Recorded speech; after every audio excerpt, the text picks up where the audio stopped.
말씀은 출애굽기 9장입니다.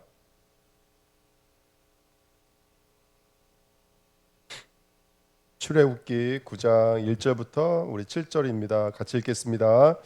여호와께서 모세에게 이르시되 바로에게 들어가서 그에게 이르라. 여호와께서 말씀하시기를 내 백성을 보내라. 그들이 나를 섬길 것이니라. 네가 만일 보내기를 거절하고 억지로 잡아두면 여호와의 손이 들에 있는 내 가축 곧 말과 나귀와 낙타와 소와 양에게 더하리니 심한 돌리병이 있을 것이며 여호와가 이스라엘의 가축과 애굽의 가축을 구별하리니 이스라엘 자손에게 속한 것은 하나도 주지 아니하리라 하셨다 하라 하시고 여호와께서 기한을 정하여 이르시되 여호와가 내일 이 땅에서 이 일을 행하리라 하시더니 이튿날에 여호와께서 이 일을 행하니 애굽의 모든 가축은 죽었으나 이스라엘 자손의 가축은 하나도 죽지 아니한지라. 바로가 사람을 보내어 본즉 이스라엘의 가축은 하나도 죽지 아니하였더라. 그러나 바로의 마음이 완강하여 백성을 보내지 아니하니라. 아멘. 기도하겠습니다. 하나님 감사합니다. 오늘도 귀한 예배에 하나님의 나라가 임하는 시간 되기를 원합니다.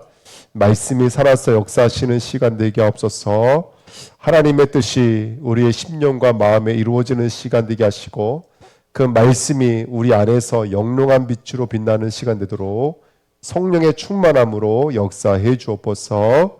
감사드리며 예수 그리스도의 이름으로 기도하옵나이다. 아멘. 오늘 몇 번째 재앙입니까? 5번째 재앙이죠. 네, 5번째 재앙 말씀 함께 나누도록 하겠습니다. 9장 1절에 보시면 첫 번째 우리가 좀 담아야 될 메시지가 있는데요. 그 첫 번째가 뭐냐면 이겁니다. 바로 여호와께서 모세에게 이르시되 바로에게 들어가서 그에게 이르라. 그 다음에 뭐라고 말씀하시냐면 히브리 사람이 하나님 여호와께서 말씀하시기를 이렇게 말씀하십니다. 히브리 사람이라는 말은 건너온 자입니다. 어딜 건너왔냐? 물을 건너온 자입니다. 저와 여러분들은 누구냐? 우리야말로 히브리 사람입니다. 우리는 건너가고 있죠. 뭘 건너가고 있냐면 지금도 말씀을 건너가고 있는 자들입니다. 광야를 건너가고 있는 자들이고 바다를 건너가고 있는 자들이 저와 여러분들인 줄 믿습니다. 그래서 오늘 이 히브리 사람 하나님 이 말이 참 중요한 것 같아요. 모세가 글을 썼을 때 이 글을 썼을 때에는 모세가 과정 중에서 글을 쓴 게 아니고 결론을 가지고 과정을 썼거든요. 아시겠죠? 여러분 아시다시피 이분이 모세는 출애굽한 다음에 미디안 광야에서 자신의 인생의 마지막을 가지고 성막 절기를 다 완성한 이후에 그 다음에 이 썼던 게 바로 모세오경이거든요. 그러니까 히브리 사람이 하나님 이 말은 그냥 단순하게 히브리 사람들이 혈통으로 이스라엘 사람들이 혈통으로 히브리 민족이기 때문에가 아니라 이 말 자체가 이스라엘은 뭔가를 건너온 자라는 얘기인 거거든요. 뭔가를 건너왔다. 그래서 히브리라는 말은 건너왔다. 물을 건너왔다.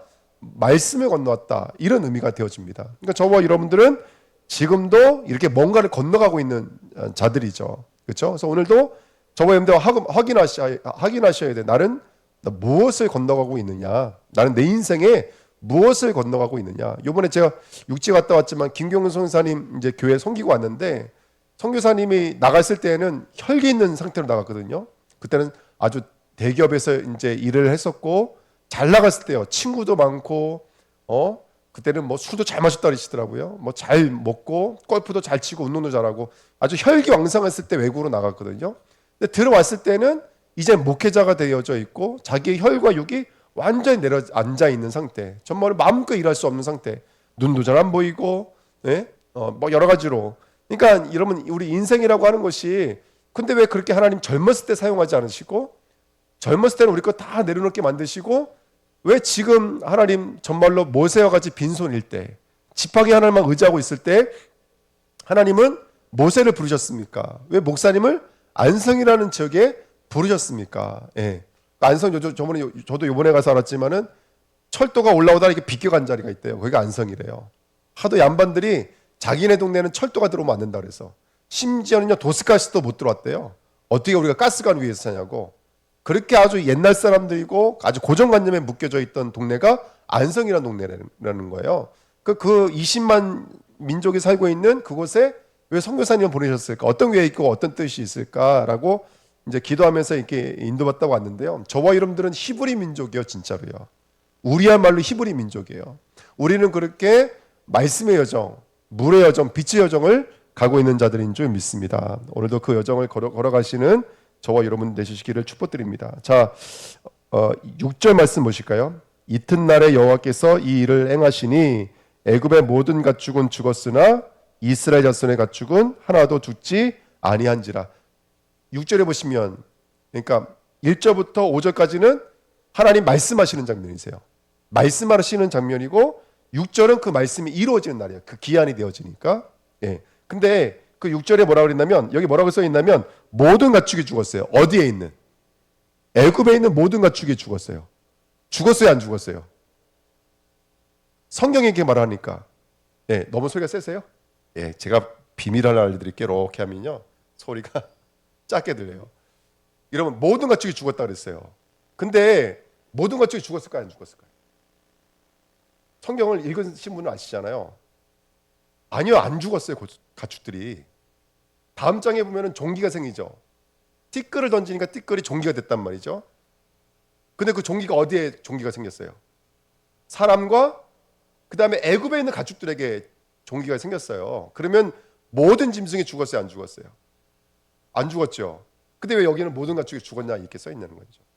이것 때문에 성경은 가짜다부터 시작해서 지금도 논쟁되고 있는 성경 구절이에요. 네. 왜 그러는 거라면 이 가축의 이야기를 하면서 하나님의 마음은 몇 마리가 죽었냐에 관심이 있는 게 아니에요. 네. 지금 여러분 보십시오. 첫 번째 물재앙이었죠. 그렇죠? 그 다음에 땅재앙이었죠. 그 다음에 하늘재앙이었죠. 공중재앙이었잖아요. 예? 그리고 그 안에 있는 파리, 그 다음에 저번에는 새였어요. 파리가 새였으니까, 날개니까. 원래 파리라는 단어가 없다 그랬죠. 날아다니는 짐승이 맞다 그랬죠. 날아다니는 짐승. 날개에 대한 얘기예요. 저번 주에 했던 메시지입니다. 할렐루야, 아멘. 날개에 대한 얘기였어요. 그러니까 성경을 자세히 보십시오. 창세기 누가 썼어요? 모세가 썼어요. 출애굽기 누가 썼어요? 모세가 썼어요. 성경은 일괄적으로 단어 하나부터 시작해서 성경 전체는 누구만 얘기하고 있는 거라면 그리스도에 대해서 얘기하고 있어요. 지금 이 가축이 죽었다는 얘기를 하고 있는 이 얘기가 모든 가축이 죽었다라는 그 모든이라는 말이 그 짐승의 마리수를 말하고 있는 게 아니에요. 예. 그러면 짐승은 뭘까? 이걸 이해한다면 오늘 이 본문 말씀이 이해될 수 있겠죠. 모든 짐승이 죽었다. 그러면 모든 짐승은 뭘까? 이게 이해가 돼야 돼요. 그래서 우리가 어쩔 수 없이 얼로 돌아가야 돼요. 그 이스라엘 그 당시에 말씀을 받았던 그 자리로 돌아가야 돼요. 그러려면 뭐를 연구해야 돼요? 가장 기본적인 것 두 개는 연구를 해야 돼요. 그게 뭐냐면 첫 번째는 언어예요. 두 번째는 배경이에요. 자, 언어를 연구해 보시자고요. 여기 짐승이라는 단어가 있잖아요. 짐승이라는 단어가 뭘로 써 있냐면 제가 읽어드릴게요. 미크네라는 단어로 써 있어요. 근데 이 짐승이라는 미크네 단어가 다른 성경에는 뭐로 적어 있는지 한번 읽어볼게요. 전도서 2장 같이 한번 읽어보세요. 전도서 2장입니다.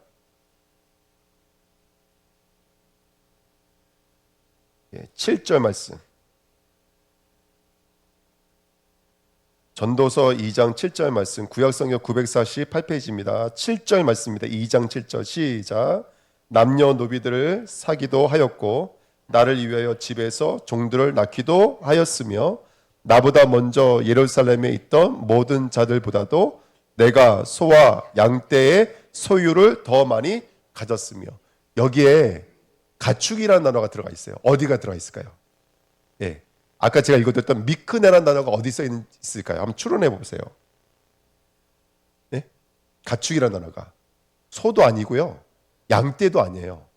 미크네라는 단어가 어디 써 있는 줄 아세요? 여기 소유를 이렇게 써 있죠. 소유를 더 많이 갖다. 전도자는요, 이 솔로몬은 소유를 많이 가지고 있었잖아요. 이 소유가 미크네예요. 근데 이 미크네를 지금 출애굽기에서 뭐라고 쓰고 있어요? 짐승으로 쓰고 있어요. 예. 그러니까 지금 이 짐승이라고 하는 것은 이스라엘의 뭘 상징하는 거냐면, 이스라엘이 아니라 애굽의 소유를 상징하는 거예요. 이게 성경 구절이 한 구절이 아니에요. 누가복음 12장 15절 말씀 보실게요. 누가복음 12장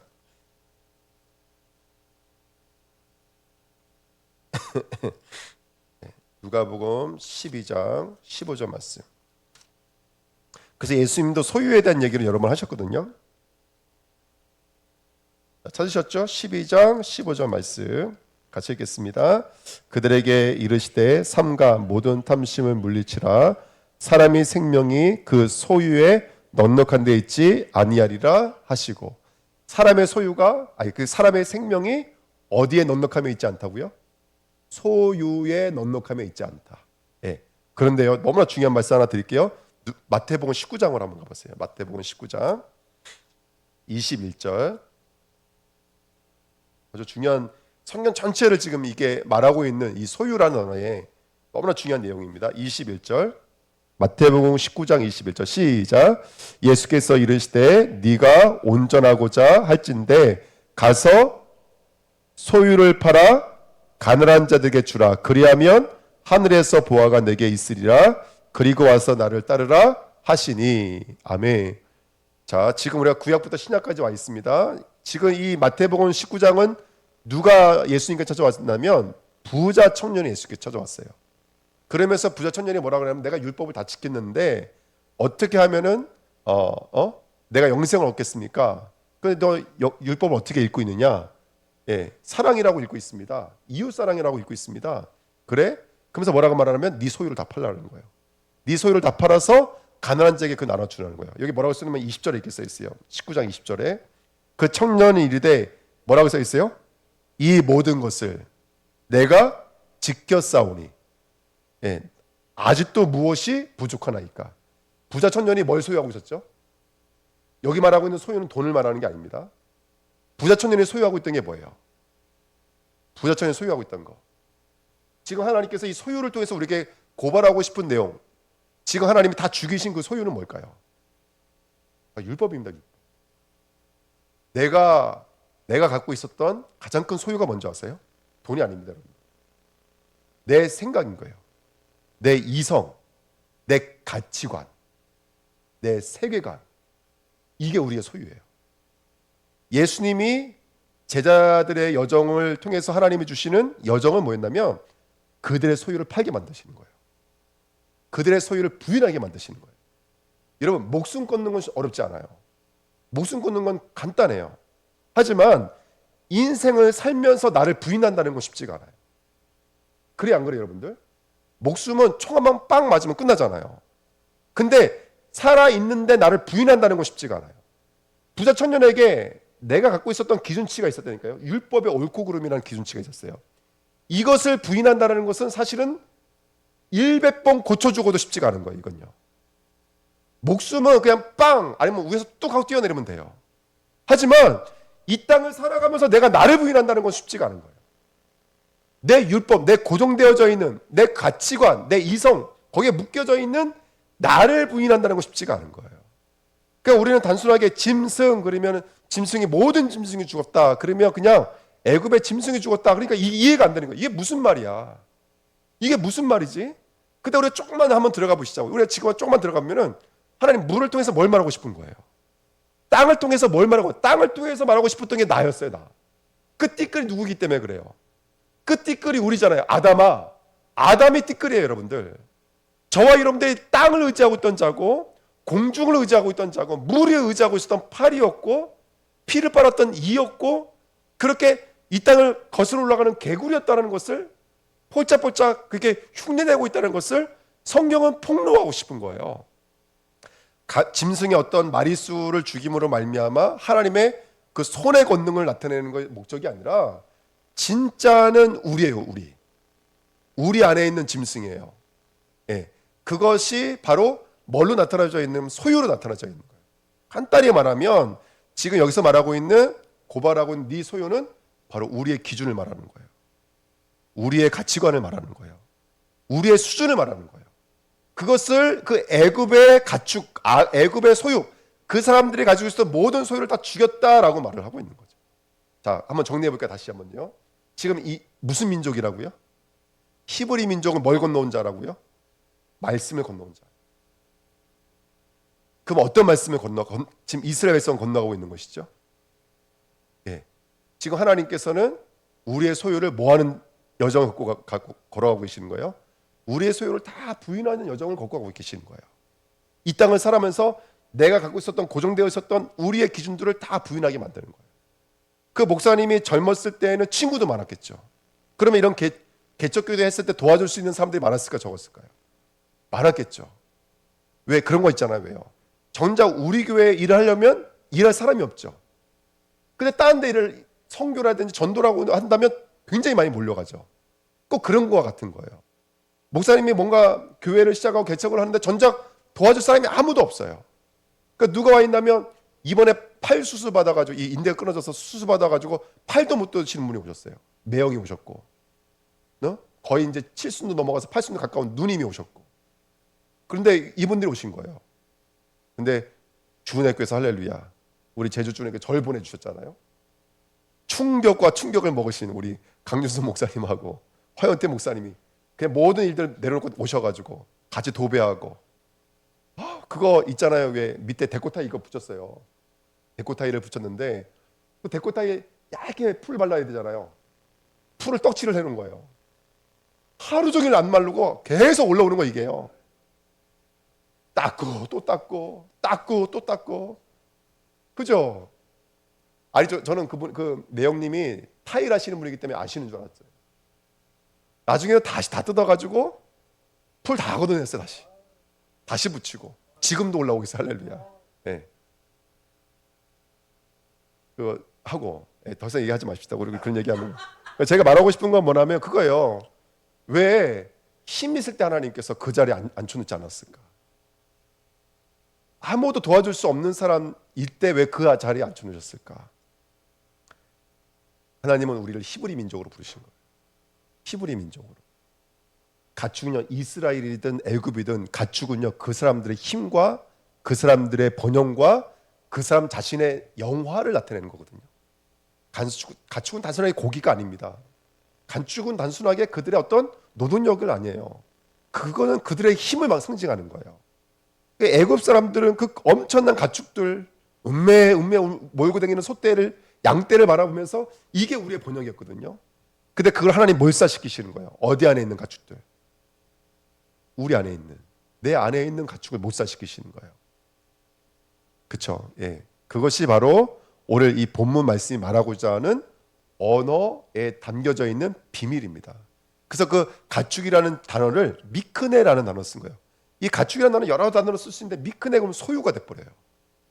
근데 소유, 예수님도 이 땅에 오셔서 뭘 계속 깨뜨리는 싸움을 하신 거라면 너희들이 갖고 있는 소유 내려놔야지만이 하나님의 일들이 이루어진다는 거예요.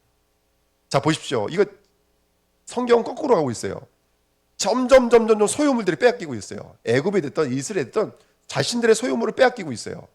근데 뭐는 더 강해지기 시작하냐면 하나님의 손은 더 강하게 시작해요. 자, 첫 번째는요. 뭘로 재앙을 일으켰냐면 아론의 지팡이로 재앙을 일으켰어요. 그 앞전에는요. 하나님의 영광이 나타났다고 외쳤어요. 그 요술사들이. 근데 그게 영광이라는 단어가 아니라 원래는 손가락이라는 단어예요. 그러니까 지팡이에서 그 다음에는 뭘로 바뀌었냐면 하나님의 손가락으로 바뀐 거예요. 근데 이제부터는요. 지팡이라는 단어가 아예 안 나와요. 이제부터 하나님의 손이 움직이기 시작하는 거예요. 자 보십시오. 우리의 소유물, 우리의 것들이 부인되어지고 내려놔지는 거예요. 그럼 뭐는 더 강해질까요? 어떤 역사는 더 강해지는 거예요? 하나님의 권능의 팔은 더 강해지기 시작하는 거예요. 그게 바로 히브리 민족입니다. 근데 우리는 그게 쉽지가 않죠. 우리의 것들 내려놓는다는 것 자체가 쉽지가 않죠. 네. 그거는 정말 쉽지가 않습니다. 사실은. 왜 쉽지가 않냐? 우리가 살아있기 때문에 그렇습니다. 우리가 살아있기 때문에 우리를 내려놓는다는 그 가치관들이 정말로 맞지가 않는 거예요. 네. 그래서 저와 여러분들 오늘도 하나님의 정말 은혜를 구하는 자 되시기를 예수님의 이름으로 부탁드립니다. 여기 이제 심한 돌림병이라는 단어가 나옵니다. 심한 돌림병. 말 그대로 전염병입니다. 돌림병이라는 말이. 근데 이 전염병이라는 말은 좀 공부를 하셔야 돼요. 데베르라는 말인데 이 데베르라는 말은 다바르라는 말이 왔어요. 그 다바르 하면 여러분들 좀 눈치채셔야 돼요. 다바르가 뭔지 아세요? 말씀입니다. 말씀. 말이에요. 말. 아까 말씀드렸죠. 말이 뭐가 되면은요. 말이 율법이 되어져 있는 거. 말이 겉에 있는 거. 이거를 가지고 소유라 그래요. 그 사람의 소유. 근데 우리는요, 이 말씀이 얼로 들어와 있어야 돼요. 영롱한 빛으로 살아있는 빛이 되려면 우리 안으로 들어와 있어요. 이 말씀이 나의 상처를, 나의 연약함을 끌어안는 말씀이 돼야 돼요. 나의 말씀이 돼야 돼요. 근데 이 말씀이 바깥에 있어서 판단하고 그것으로 옳고 그름을 따지는 것이 된다면 그건 율법이 돼버려요. 아까 부자 청년처럼 그것을 우리가 판단하게 되고 정죄하게 되어지는 그런 것들이 되지 않나 생각이 듭니다. 저와 여러분들은 오늘 하나님의 말씀, 문자적 말이 아니라 그냥 표면적 말이 아니라 그냥 우리가 성경을 그냥 읽고 있는 표면적 말이 아니라 내 안에 들어와서 살아서 역사하시는 하나님의 음성 되시길 축복드립니다. 여러분 한번 생각해 보실까요? 진짜 성도의 능력은 뭘까요? 성도의 능력. 저는요, 우리 성도의 능력은요, 우리가 붙잡고 있는 그 말씀이 성도의 능력이라고 생각해요. 그래서 이거를 언약의 백성이라고. 언약의 백성이라는 이유가 뜻이 뭐냐면 너에게는 뭐가 있다? 말씀의 씨앗이 있다는 거예요. 그게 언약의 백성이에요. 그러니까 우리의 능력은 뭐냐면 말씀인 거예요, 말씀. 근데 이 말씀이 내 안에서 살아서 역사하지 않고 그 말씀이 그냥 이번 주 강단 말씀처럼 그 영롱한 빛이 바깥에 있다면 그거는 무거운 전염병이 돼버려요.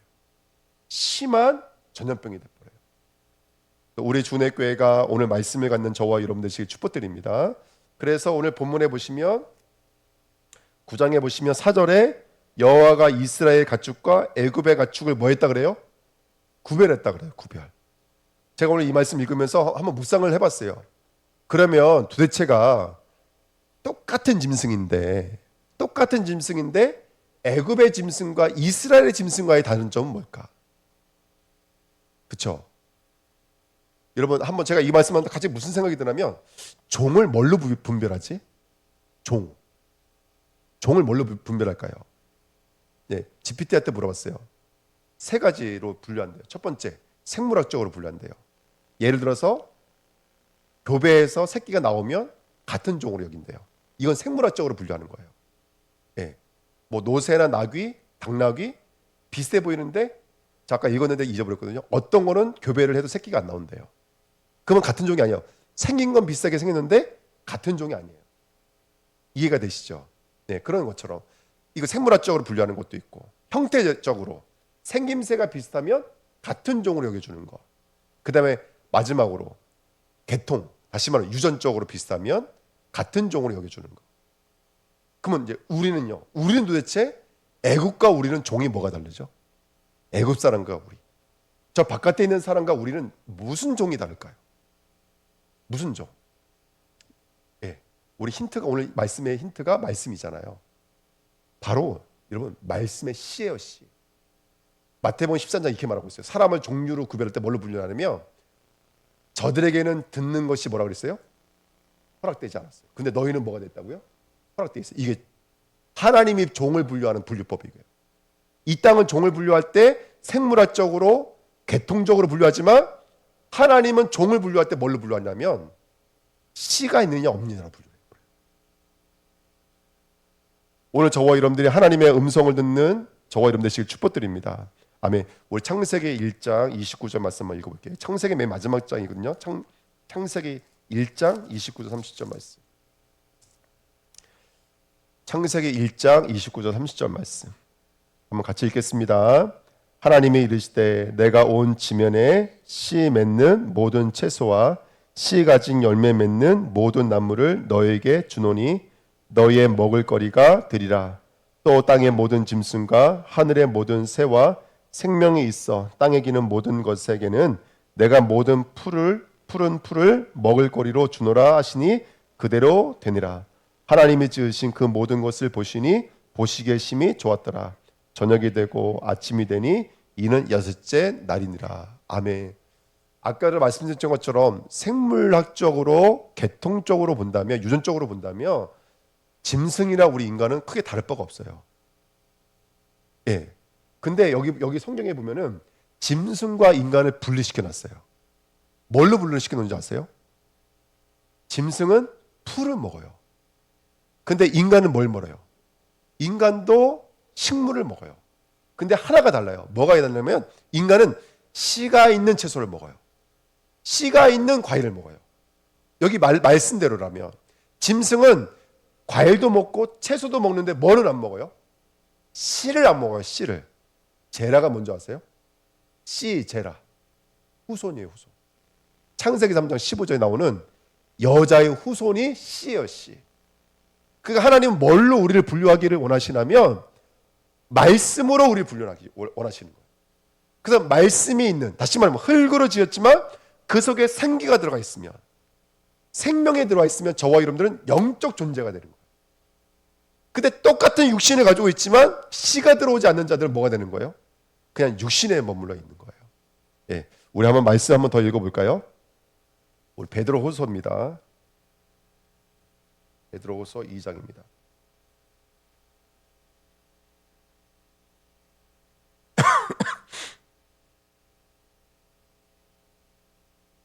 12절입니다. 베드로후서 2장 12절 말씀이요. 같이 읽겠습니다. 그러나 이 사람들은 본래 잡혀 죽기 위하여 난 이성 없는 짐승 같아서 그 알지 못하는 것을 비방하고 그들의 멸망 가운데서 멸망을 당하여. 아멘. 여기 보면은 우리 똑같은 사람을 뭘로 분류하고 있죠? 이성 없는 짐승으로 분류하고 있어요. 사람이긴 사람이지만 이성이 없는, 여기서 말하는 이성은 지금 우리 보편적 사람들이 말하고 있는 이성과는 다릅니다. 영이 없는 사람 말하는 거예요. 다시 말하면 말씀이 들어가서 말씀이 녹아져 있지 않는 그 영혼을 이성 없는 짐승이라고 표현하고 있는 거예요. 저와 여러분들은 말씀이 들어가서 뭐가 있는 것이죠? 말씀이 이성으로 자리 잡고 있는 거예요. 그 말씀이 나를 도덕적으로, 윤리적으로, 사회적으로, 삶적으로 어떻게 만들어요? 온전하게 만들어요. 건강하게 만들어요. 힘있게 만들어요. 믿음으로 세워지게 만들어요. 아멘. 그게 저와 여러분들인 줄 믿습니다. 할렐루야. 그래서 예를 들어서 제가 일을 하고 왔어요. 근데 일을 하고 왔는데 예를 들어서 아무것도 제가 받은 게 없어요. 근데 행복할까요? 안 행복할까요? 전 너무너무 행복해요. 왜 행복할까요? 교회가 세워지는 걸 보고 왔으니까. 그리고 제가 할 수 있는 기능을 가지고 섬기고 왔으니까 기쁠까요? 안 기쁠까요? 너무 기뻐요. 제가 많이 자랑하고 왔어요. 예. 우리 교회에서 이번에 이렇게 하나님께서 예물을 주셔서 이걸로 이게 준비해서 이렇게 말씀을 드렸거든요. 얼마나 감사한지 몰라요. 우리 교회가 뭐 경제적으로 여유가 있고 능력이 있어서 하는 게 아니잖아요. 근데 하나님의 은혜가 우리 안에 들어와서 그냥 여기에 머물러 있지 않고 계속 복음, 전도, 선교, 교회로 흘러갈 수 있다는 것이 얼마나 가능한지.